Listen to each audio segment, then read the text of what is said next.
Knock on the Saints door. Quarterback sneak by Tom Brady to the 43-year-old score. He did. Touchdown, Tampa Bay. Now, spike that ball, Tom Brady. Who says I'm 43? He runs right up the gut and scores 6. 7. Handoff, run the ball. Fournette slashes away to the 40, to the 35, to the 30, to the 30, 25, to the 20. Fournette to the 10, 5, 3, 2, 1. Touchdown, Tampa Bay. Run the ball, Leonard Fournette. Wow, what a blast up the gut, found daylight, and outran everybody. Fire the cannons, get them going. Bucs win. Bucs win, Bucs win. Fire them cannons. Hello and welcome to another episode of the Sorts Up Podcast. Today we're going to be talking about our 25-23 win on Monday Night Football, Week 8 against the Giants. And for sure, this game was not pretty. It wasn't great. It wasn't perfect at all.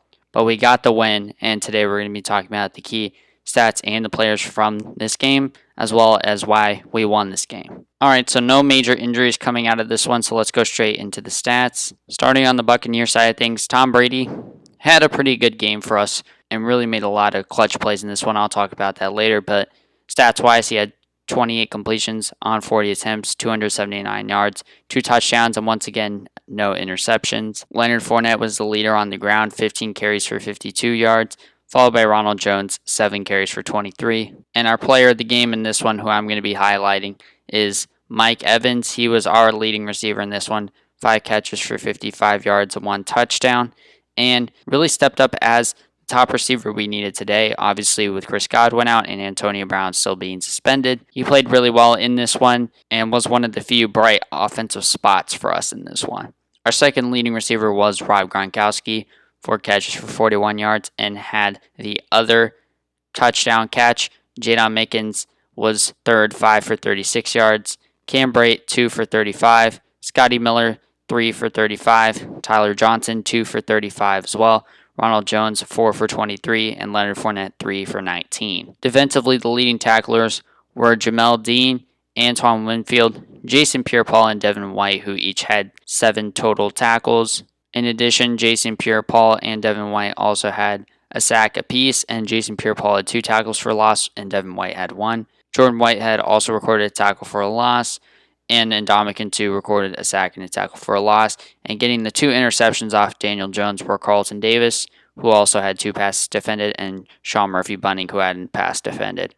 Also having passes defended were Levante David, William Golston, and Shaq Barrett.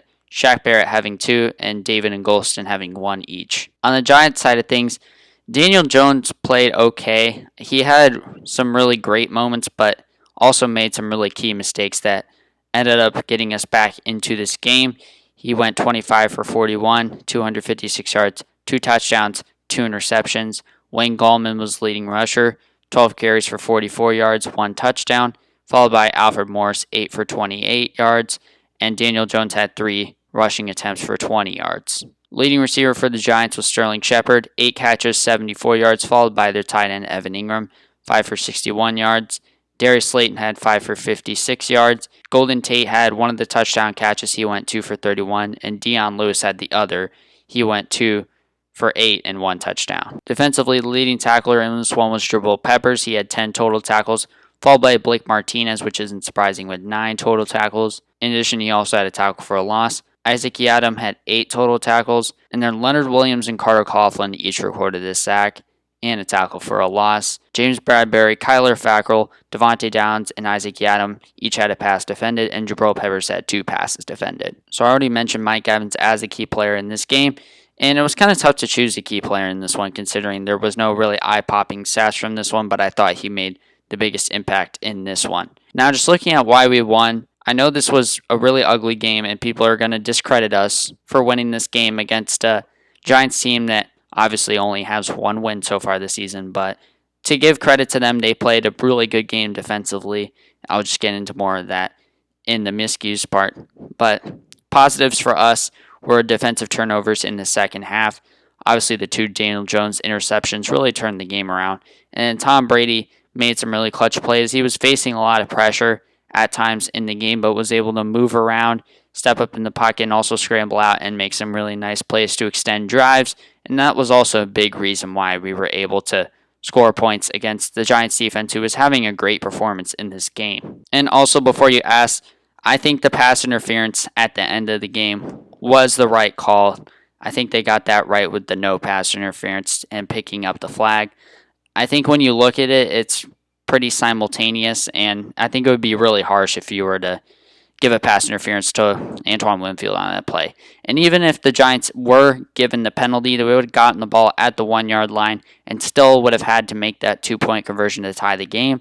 And once they did tie the game, they would have had to get the ball in overtime and score. And if they didn't get it first, they would have to hope that they could stop us from getting a touchdown before they could actually score again. So I think the chance of us winning in this game from that point were just too great to where you can say, oh, the refs definitely cost the Giants in this one. Now, looking at the miscues from this one, and it was really hard to pinpoint specific mistakes. It was kind of like the team as a whole, but we got off to a really slow start in the first half. In the first half, the number one rush defense, which has been well known as a strength of our team, really did not perform up to expectations, but they tightened it together in the second half. But offensively, it was a really slow day, and it was just super inconsistent play. And then I kind of called this as a trap game in the preview video. I said this was going to be close. And I think mainly that's because the Giants matched up with us well defensively. They had some really good pass coverage in this game.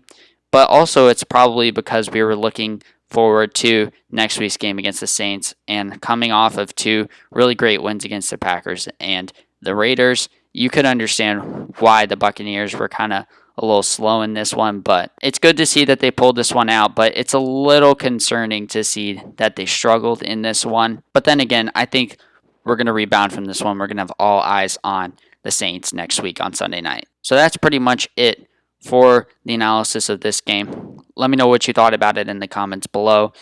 I know it was a bit of an ugly game, but hoping we can put up a better performance next week. And honestly, it doesn't really matter considering we got the win in this one. A win is a win. And this was one of our more important games of the season, considering if we would have lost this game and going into next week we'd lose against the Saints, we would have been a game and a half back in the division. But now, with the win next week against the Saints on Sunday Night Football, we have the chance to take a 1.5 game lead in the division. But that is it for me. Thank you guys for watching, and go Bucs.